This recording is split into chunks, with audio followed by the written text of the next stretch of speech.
My name is LARNELL Lewis, drummer, composer, educator, and today I've been challenged to go through the levels of complexity at the drum kit.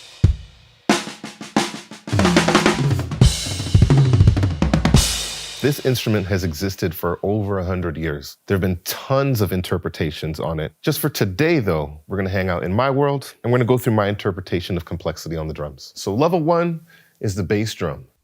As a little bit of a precursor, we're dealing in 4/4 time. What that really explains is the value of the note and how many of those quarter notes exist in the bar. I like to put the bass drum on 1 and 3. That's how we're gonna start.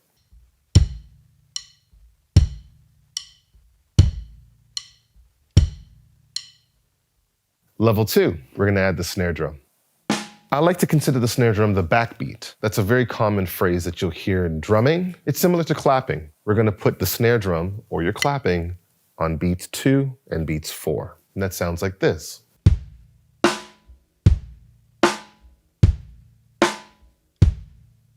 Let's take it up a notch. Level 3, the hi-hat.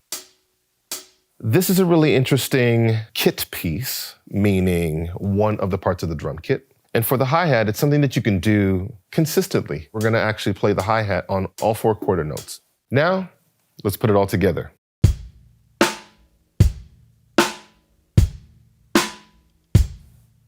Altogether, you call that a groove. Another term for that is a drum pattern. I'm gonna play 2 grooves. One is a funk groove. I will evolve into that. And the next one's a rock groove, which I will also evolve into.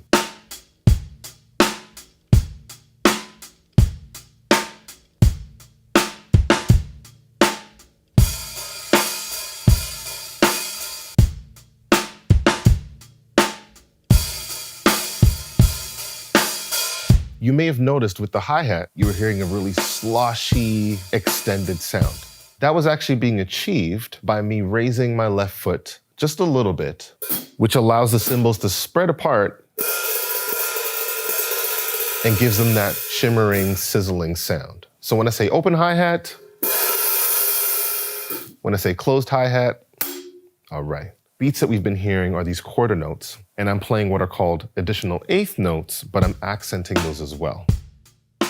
In funk, you'll probably hear more of a tighter hi-hat sound. With rock, however, you will hear more open hi-hat throughout the groove as your constant pattern. When you're dealing with funk, there's a term called on the one, which means you're putting the emphasis on that downbeat, which is with the bass drum. Rock also shares that, but it's a little more evenly spaced in terms of the energy that you're putting on all of those beats. So one emphasizes the downbeat, one smooths it out, and you have clear sailing from top to bottom.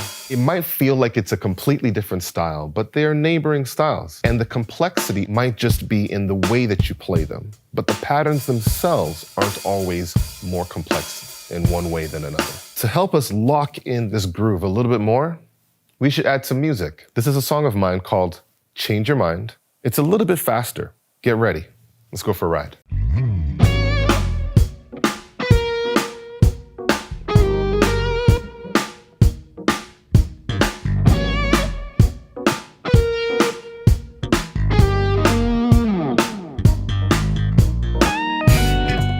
Let's move on. Level 5, rudiments. Rudiments are a grouping of notes or rhythms that are also defined by what we like to call stickings, mentions of when you play your right hand versus your left hand. The single stroke is a consistent set of notes alternating between your right hand and your left hand. Now, double strokes are 2 hits per hand. Paradiddle is a grouping of notes which is a right, left, right, right. These 4 notes can also be played the opposite way, left, right, left, left. Now, a little bit faster for the right-handed and left-handed paradiddle, alternating back and forth. You can actually create a little more of an expression with what you're playing by adding accents. Accents are when you are playing one note louder than another. I'm gonna put the 2 paradiddles together now. I'm gonna be accenting the first note of each group of 4 notes. Then the second time around, I'm going to accent the second note of each grouping of 4 notes.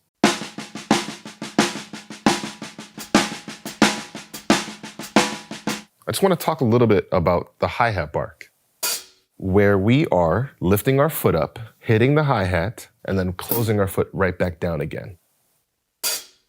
This takes a level of coordination because you need to time when you're opening your hi-hat or when you're lifting your foot up against when you hit the hi-hat. I could do it the other way around where I hit the hi-hat and then lift my foot, but it won't be the same effect. So you lift your foot, strike the hi-hat, and then bring your foot back down. You can also do that in a variety of times. So you can make it longer or extremely short. But you can make it a little more complex by adding another counter rhythm or syncopation, let's say on your hi-hat or on your bass drum or even on your snare drum. Now, a syncopation is when you accent something that's other than these strong beats or the average beats that you'd play in a bar. Now, let's put it all together. Next level, more complex grooves. Now, the groove that you just heard was similar to the pattern that we've learned already, but I've actually added a couple of elements, and I'm gonna break it down. Let's see what we get. So for the most part, I was playing 1 and 3 on the bass drum. I've played an open hi-hat on the downbeat. There was another skip note or added 16th note that I was playing just before I played the downbeat. I've also played some other rhythms or syncopations on the bass drum. Using syncopation, you can create elaborate rhythms or even very simple rhythms that complement any drum groove that you're playing.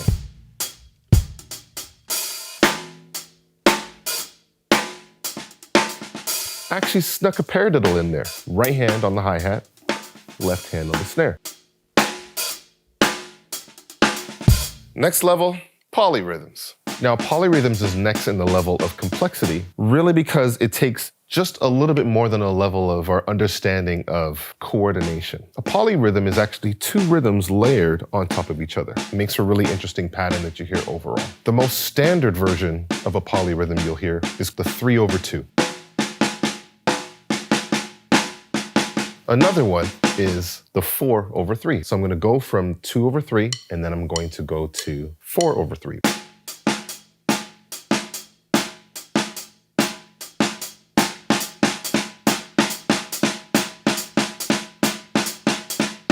Little more complex. This one is going to be 5/4.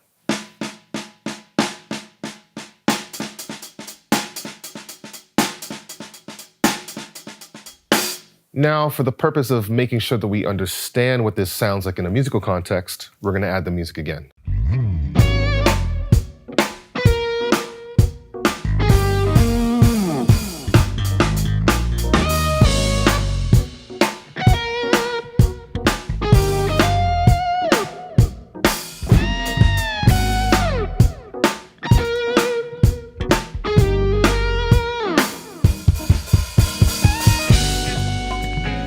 Next level, orchestration, which, by the way, is just me taking a rhythm and putting one of my hands on a different part of the drum set, but playing the same rhythm. Sidebar, 4-way independence, 4-way coordination. All of your limbs are playing different rhythms. It's multiple rhythms happening on multiple kit pieces at the same time.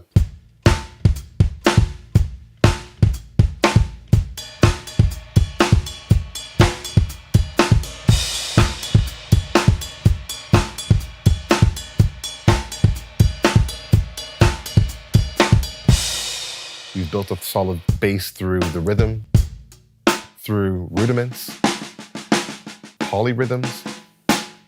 You can take all of those levels and you could reorchestrate anything that we've done so far. If you remember our paradiddle from earlier, I'm going to play it on the snare drum, I'm going to take my right hand, and I'm going to continue with that concept, moving my right hand around to different parts of the drum kit.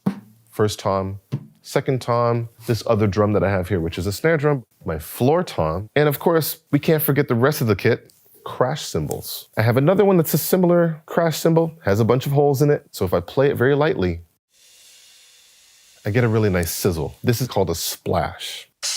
This is a trash former on top, and I have another splash underneath it as well. Here's another stack over here, the cymbal sandwich. 3 cymbals here. One on top is a 16-inch cymbal. The one all the way on the bottom is a 14-inch china. And in the middle is a really interesting looking cymbal that has a lot of little holes in it. Has a really nice, trashy, rattly sound. like this.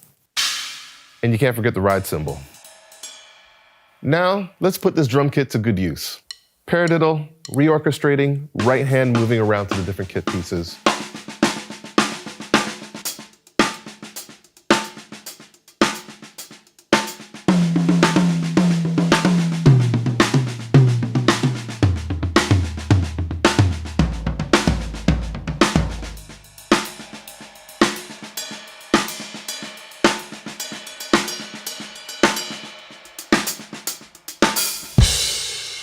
And now, gotta have some music. Moving the paradiddle around, adding a little more spice.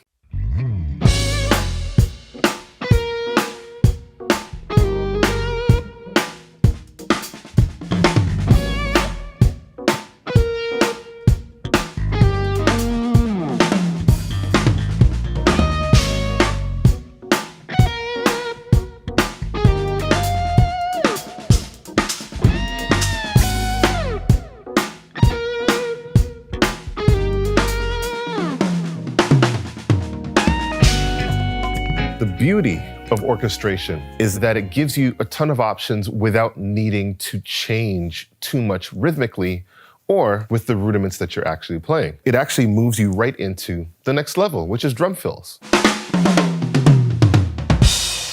A drum fill happens somewhere on the drum kit that takes you into another section of a song or helps to elevate the energy. Sometimes it helps to bring the energy a little bit lower. Any of the things that we've discussed before, you can actually make those happen as drum fills. I'm gonna play a drum groove, and near the end of the drum groove, before I stop, I'm going to play a drum fill.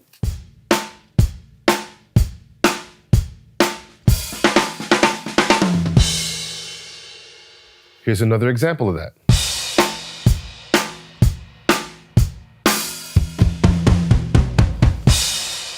And the third option, because why not?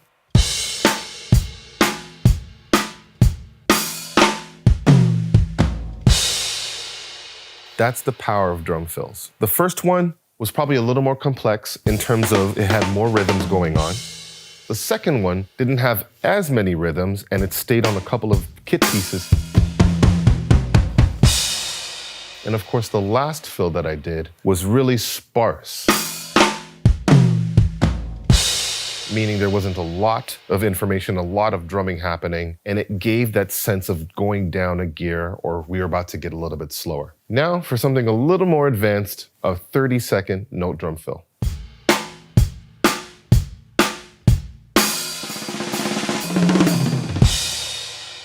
Here's another option, a little more wild, some crashes, sprinkle some stuff around.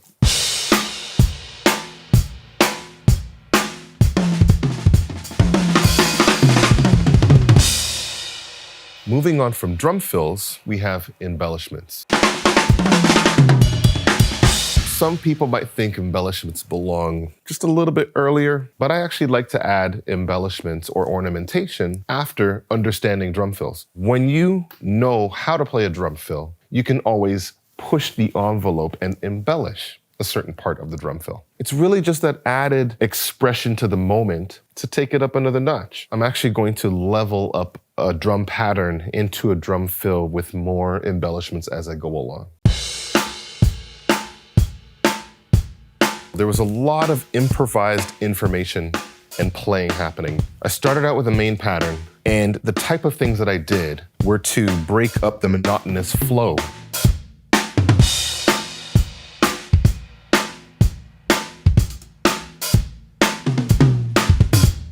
So now I'm adding a really interesting element maybe on the hi-hat. There was some activity that happened on the bass drum. From there, I started adding some toms. At this point, you're getting more energy, more excitement. And I'm adding bits and pieces, adding cymbals, adding toms. It's getting even bigger to the point where you may not even recognize the original pattern, but now we are adding to the story. We're adding to the excitement and take you even higher and higher and higher until you get lost inside of all of it. I'm gonna try it again, but this time I'm gonna put a little more emphasis on some of the lower drums. I'm going to do what's called grounding the pattern in a different way by accenting rhythms that feel like they're connected to the stronger beats that we've been hearing, whether it's beat 1, 2, 3, or 4. Here we go.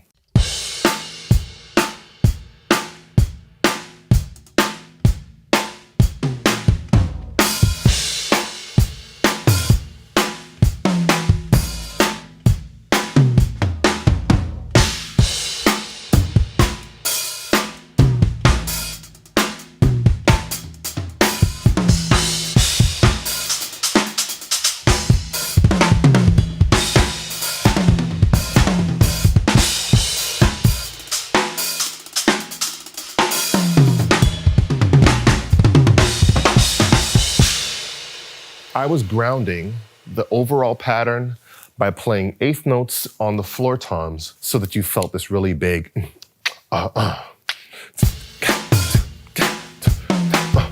Having lower tones at that part of the beat was a really cool embellishment and helped to ground what you were hearing. Then anything I added, whether it was toms or hi-hat, these were all rhythms that took me towards these bigger embellishments. Eventually, I changed the bass drum pattern, so now the core drum pattern felt a little bit different, but it had the same spirit. Let's pull it all together. You got grooves, polyrhythms, four-way coordination, embellishments, orchestration.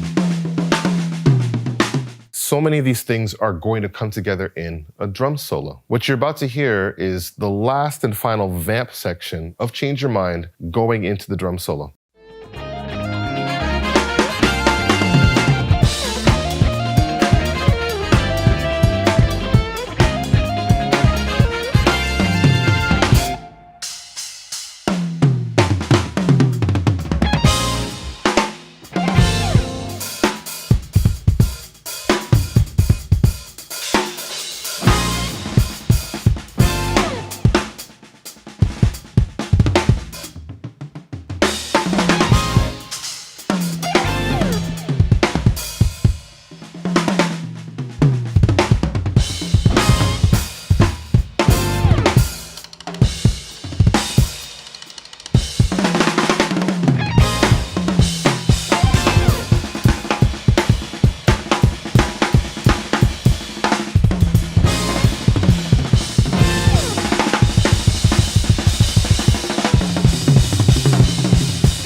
That's definitely one way to level up your heart rate. My goodness. Pro tip, make sure you're breathing when you're playing the drums. One thing I've come to appreciate about the levels of complexity of the drums is that once I understood from drumming how to find my voice, I realized that I didn't have to always be complex. I didn't have to always play really fast, because the purpose for me is to drive home a story or drive home a feeling. The art is in the way that you can hang left, right, or go straight through all of these levels of complexity. I hope you learned something. And if you didn't, you better hit rewind and make sure you go out and learn how to express yourself. It's levels to this thing.